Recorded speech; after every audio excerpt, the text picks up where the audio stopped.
Alright, Shalom. First and foremost, I would like to give all praises, honor, and glory to Yahweh, Bahashem, Yahushai, Bahashem, Akakadash.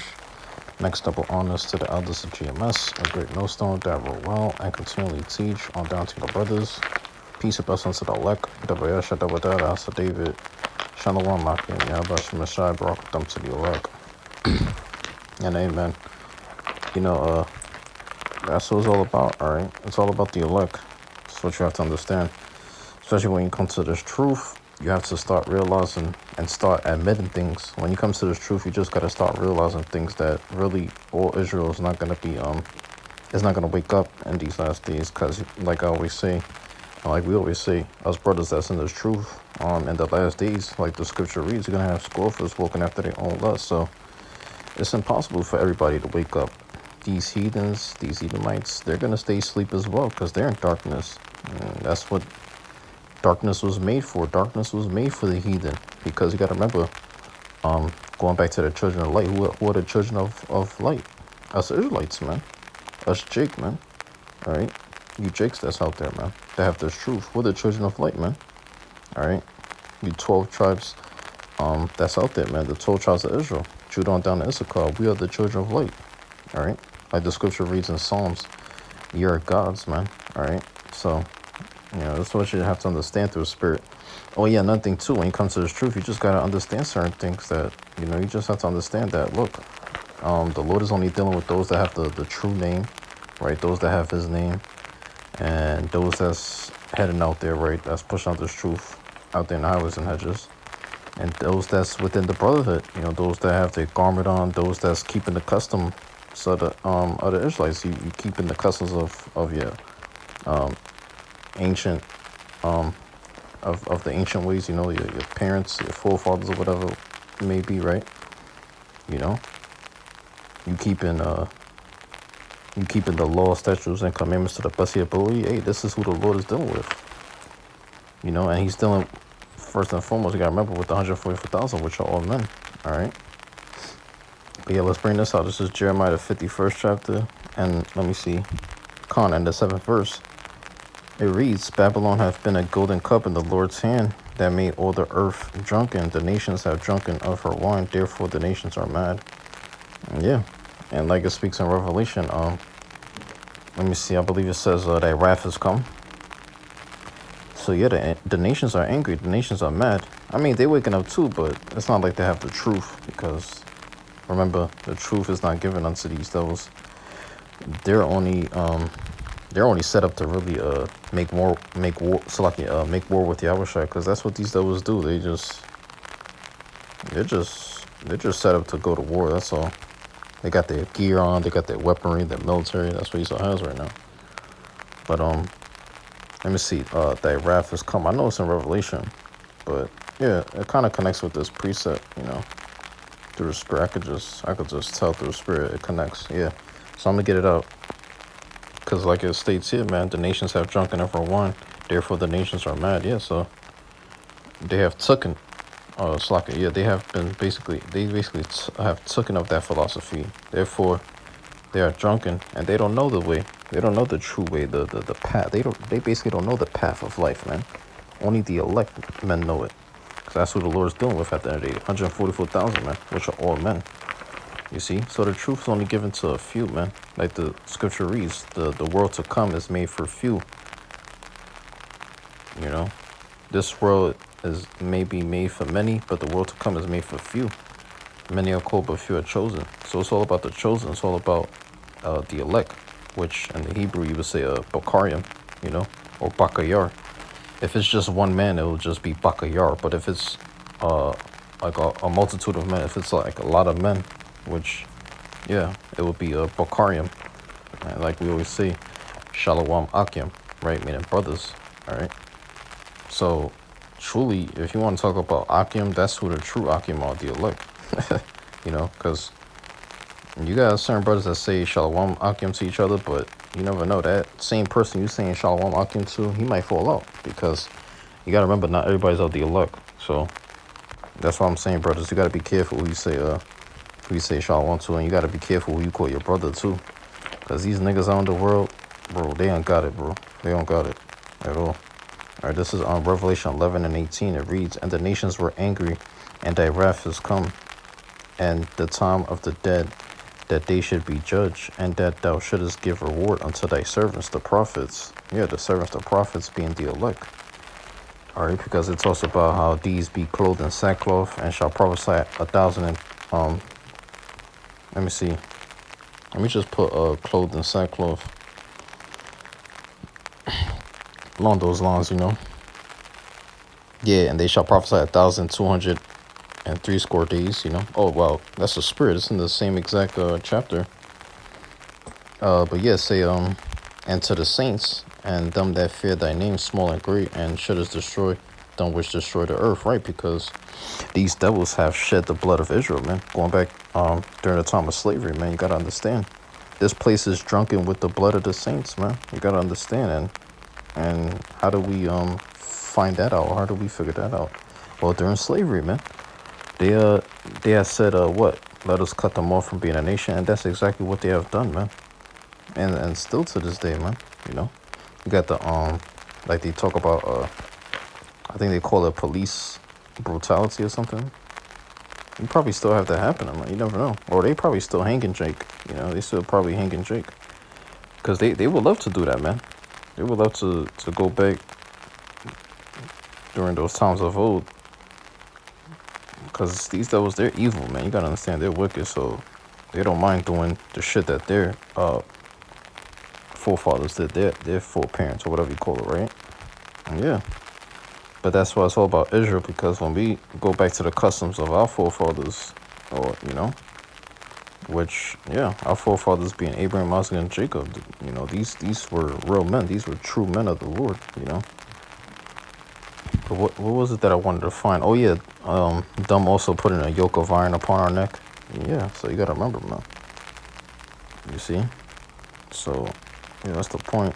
Oh, yeah, and then if you read verse 3, check it out. It says, "And I will give power unto my two witnesses," that being the, starting off first and foremost with the southern kingdom, and then on down to the northern kingdom, because, yeah, if you start with the southern kingdom on down to the northern kingdom, then, yeah, that's how it starts off, because the southern kingdom makes up the tribe of Judah, the tribe of Benjamin, the tribe of Levi.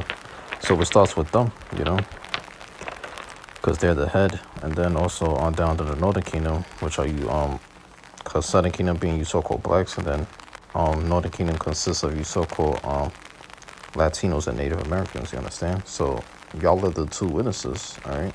Southern and northern kingdom, right? "And they shall prophesy 1,260 days clothed in sackcloth." Exactly right. Yeah, so that's the point. Oh, yeah, I wanted to look up. Is that such a thing? Oh, yeah, it is. Police brutality. Yeah. So that was especially happening back then. But, you know, you still have it happening to this day, probably, man. And they're doing it to Jake, most likely, man. Because that's who you have ruling right now is Esau. So he's like the officer right now. And that's who you see. Because the majority of these goddamn policemen are Edomites, man. And, yo, they're equipped with a gun.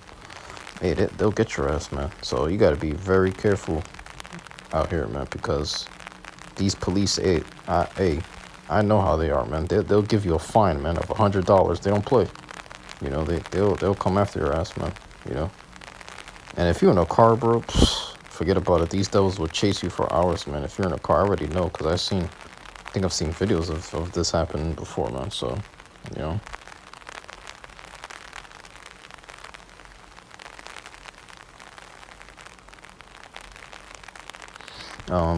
But yeah, let's go here now. This is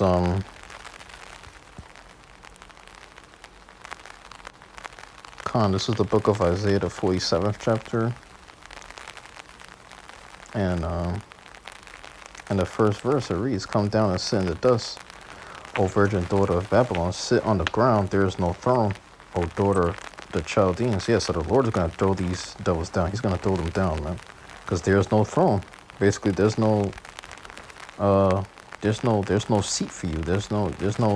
You don't have no seat of power. You basically don't have a place to sit, but on the ground. That's what it says, "O virgin daughter of Babylon, sit on the ground," right?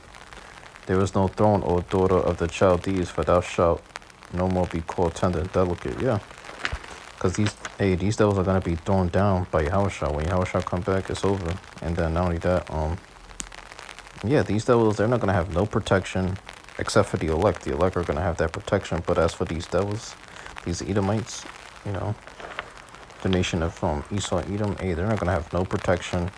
They're not gonna have no covering, none of that. They're gonna be made bare and they're gonna be revealed. All right. And when I say there's no throne, man, there's no rulership for their asses, man. All right. Yeah, so that's the point. Let's go here now. This is one of my favorite chapters in Matthew, in the book of Matthew. This is Matthew the 24th chapter. I think this is this gotta be like the best chapter in Matthew, man. All right, this is Matthew 24:3. It reads, "And as he sat upon the Mount of Olives, the disciples came unto him privately, saying, Tell us, when shall these things be? And when shall be the sign of thy coming, and of the end of the world?" Yeah, so, you know, Esau being the end of the world, and Jacob being the beginning of it that followeth, all right? Let's go here now. This is Matthew the 13th chapter, and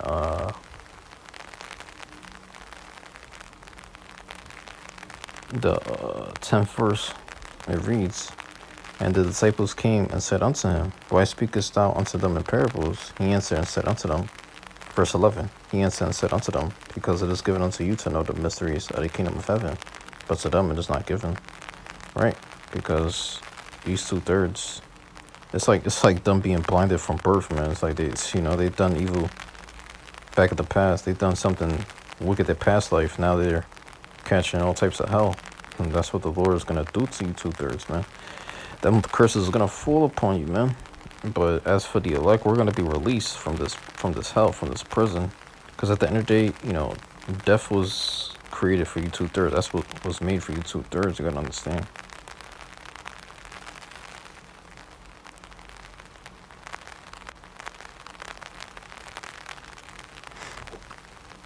Matter of fact, let's go back to this Matthew the 24th chapter, right? Let's read on down to 8. But as we read in verse 3, right? We started at verse 3. All right, Khan, this is verse 4 now. "And Yahushua answered and said unto them, Take heed that no man deceive you. For many shall come in my name, saying, I am Hamashiach, and shall deceive many. And ye shall hear of wars and rumors of wars. See that ye be not troubled, for all these things must come to pass. But the end is not yet. For nation shall rise against nation, and kingdom against kingdom. And there shall be famines and pestilences, and earthquakes in diverse places." So let's say and pestilences, you see. Yeah, so the Lord is gonna have these spirits of vengeance out here to devour you people out there, man. All right. Let's say all these are the beginning of sorrows. Yeah. All right. There's also gonna be famine, so people are gonna be eating each other up, most likely. You never know. All right, that's what's gonna be happening out here. Okay.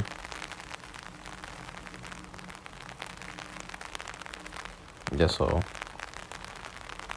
you know, this is what the Lord has for Babylon, has coming, or waiting for Babylon, man. For this place, this is what the Lord has coming to Babylon, man, real soon. This is Isaiah 19:1. "The burden of Egypt, behold, the Lord rideth upon a swift cloud, and he shall come into Egypt, and the idols of Egypt shall be moved at his presence, and the heart of Egypt shall melt in the midst of it." Yeah. Just like the Lord, how he hardened Pharaoh's heart. And that's what he's doing with Esau, basically, right? So, hey, at the end of the day, the elect are going to be clothed in sackcloth, and as just as we stated how Pharaoh hardened his heart against the Lord, that's what the same thing what Esau is doing right now through his arrogancy and through his pride. You get the arrogancy of the adversary coming out here. This devil's bold with it, man. Yeah, but the adversary of the Lord, hey, all the adversaries of the Lord are going to be brought down.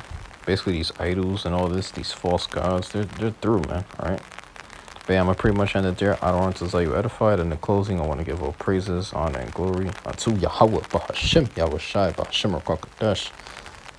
Double honors to the elders of GMS, and peace and blessings to the elect. Shalom.